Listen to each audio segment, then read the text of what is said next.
Esteja convosco. Ele está no meio de nós. Proclamação do Evangelho de Jesus Cristo, segundo Lucas.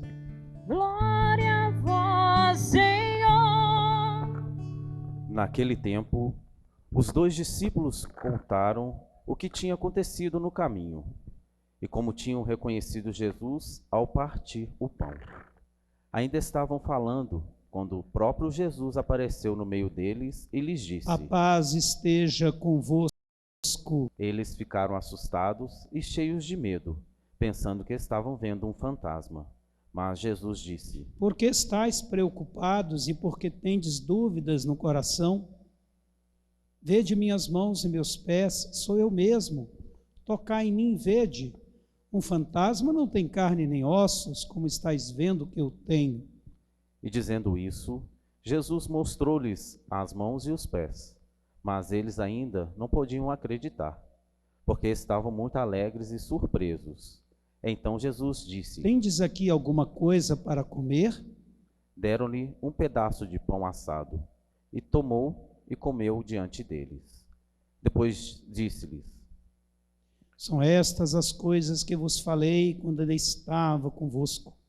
Era preciso que se cumprisse tudo que está escrito sobre mim, na lei de Moisés, nos profetas e nos salmos. Então Jesus abriu a inteligência dos discípulos para entenderem as Escrituras e lhes disse: Assim está escrito: o Cristo sofrerá e ressuscitará dos mortos ao terceiro dia, e no seu nome serão anunciados a conversão e o perdão dos pecados a todas as nações, começando por Jerusalém. Vós sereis testemunhas de tudo isso. Palavra da salvação. Glória a Senhor. Sobre nós fazei brilhar o esplendor de vossa face. Sobre nós fazei brilhar o esplendor de vossa face. O Senhor ressuscitou e nos envia em missão. Vamos dizer? O Senhor ressuscitou e nos envia em missão. Nós estamos celebrando hoje o terceiro domingo da Páscoa, a vitória do Cristo Jesus ressuscitado sobre a morte, o pecado e todas as suas consequências. O Senhor é aquele quem está vivo, vitorioso, presente no meio de nós. Este evangelho reporta aquele domingo da Páscoa, quando Jesus reencontra a comunidade e lhe dá a paz.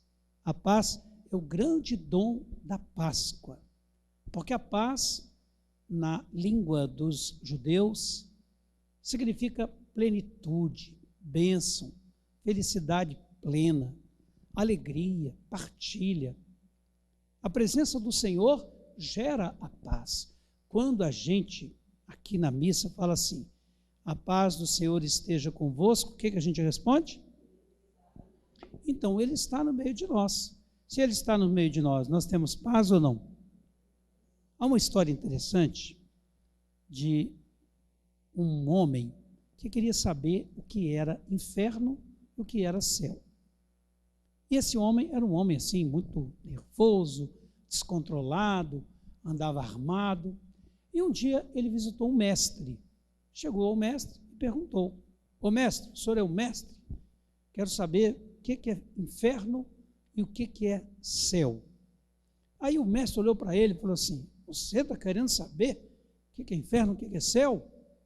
Você é um homem mau, que maltrata as pessoas, que anda armado, que maltrata a sua esposa, que só faz isso ou aquilo. O senhor é um homem que não merece a paz e tal. Aí o homem foi ficando nervoso, pegou uma faca para pegar o mestre, e o mestre falou: isso é o inferno. Aí ele parou, abaixou aquela faca e pensou: eu não posso fazer isso. Aí o mestre falou: agora é o céu. Então, o céu ou o inferno estão dentro da gente, na forma como a gente vive, ama ou não, perdoa ou não, faz o bem ou deixa de fazer a caridade. Nós escolhemos, então, viver no céu ou viver no inferno. A gente tem que viver aonde? No céu ou no inferno? Né? Mas nem sempre essas opções fazem parte da nossa vida. Quantas vezes escolhemos o inferno? O mal, a maldade, o mundo hoje presente, injustiças, fome, miséria, corrupção, poluição. Quantos males que vêm à humanidade, escolhidos pelo ser humano na sua liberdade, no seu livre arbítrio. Então, a paz está presente, desde que nós a queiramos. Jesus quer que a comunidade viva em paz. E é por isso que ele, o ressuscitado agora, não será mais vitorioso, será perdido, derrotado pelo sistema do mal que levou à cruz. Ele agora vai abrir os olhos dos discípulos para eles enxergarem com o olhar da fé. Vai abrir o coração para que eles tenham sensibilidade, amenizem sua vida. Vai abrir também a sua mão para que eles sejam solidários, conscientes. Vai lhes dar uma nova perspectiva de vida de ressuscitados também. Eles terão que agora testemunhar o ressuscitado. Não adianta simplesmente dizer que eu creio em Deus, que eu acredito, como na carta de São João, capítulo 2 que a gente ouviu. Havia na época uma doutrina herética, quer dizer, de heresia, chamada gnóstica ou gnose, que significa na língua grega conhecimento. Então eles achavam assim, basta conhecer as coisas de Deus, basta teoria, basta a gente ter conhecimento, por exemplo, da palavra, disso ou daquilo, das doutrinas, mas somente o conhecimento não leva à transformação. E ainda achavam que o Cristo glorioso e celeste teria se apossado do Cristo humano e na hora da cruz abandonado. Quer dizer, Deus não poderia morrer na cruz? É claro, se Deus quisesse, ele não teria morrido na cruz, mas Deus se fez humano e humanamente ele morreu na cruz. Deus não morre, mas humanamente Jesus não brincou de morrer na cruz. Ele morreu por nós. Ele deu a vida por nós na cruz. E é disso que nós damos testemunho. E ainda continua São João, não adianta só eu crer, mas eu não amar, não viver os mandamentos. Não basta apenas o conhecimento. Conhecimento é bom, porque ajuda a gente a entender, do ponto de vista mental, também intelectual, mas só o conhecimento não leva à conversão. É preciso que o conhecimento seja ligado à vida, à prática dos mandamentos. Se eu digo que eu amo a Deus, mas não amo o meu irmão, que tipo de vida é essa? É assim, irmãos, é que o Cristo ressuscitado quer ser testemunhado por nós.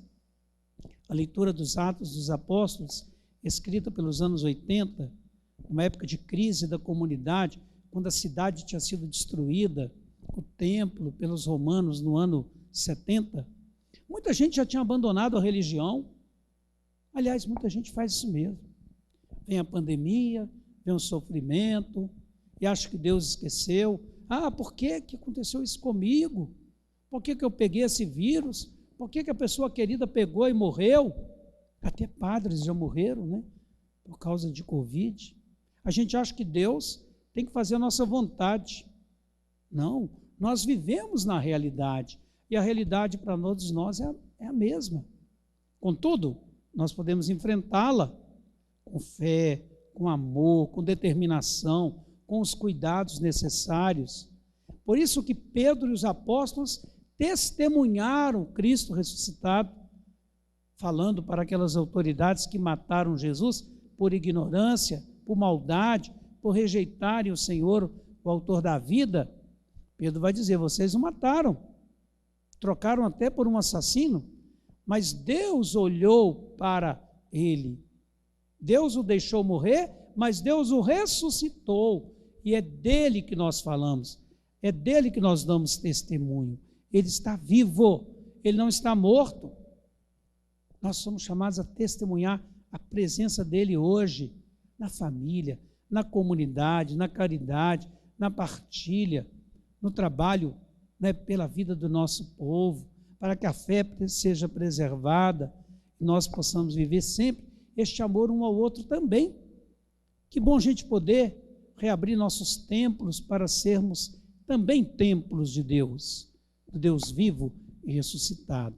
Esse testemunho da ressurreição se dará hoje por nós. Nós é que somos as testemunhas do ressuscitado no tempo presente. Não apenas teoricamente, doutrinariamente, mas também pela nossa vida, a prática das boas obras, a alegria de olhar para o outro como nosso irmão. O Senhor ressuscitou, está presente e continuará conosco, a partir do momento que nós dermos testemunho dele para um mundo melhor, para um mundo mais transformado pela sua palavra e pelo testemunho de cada um.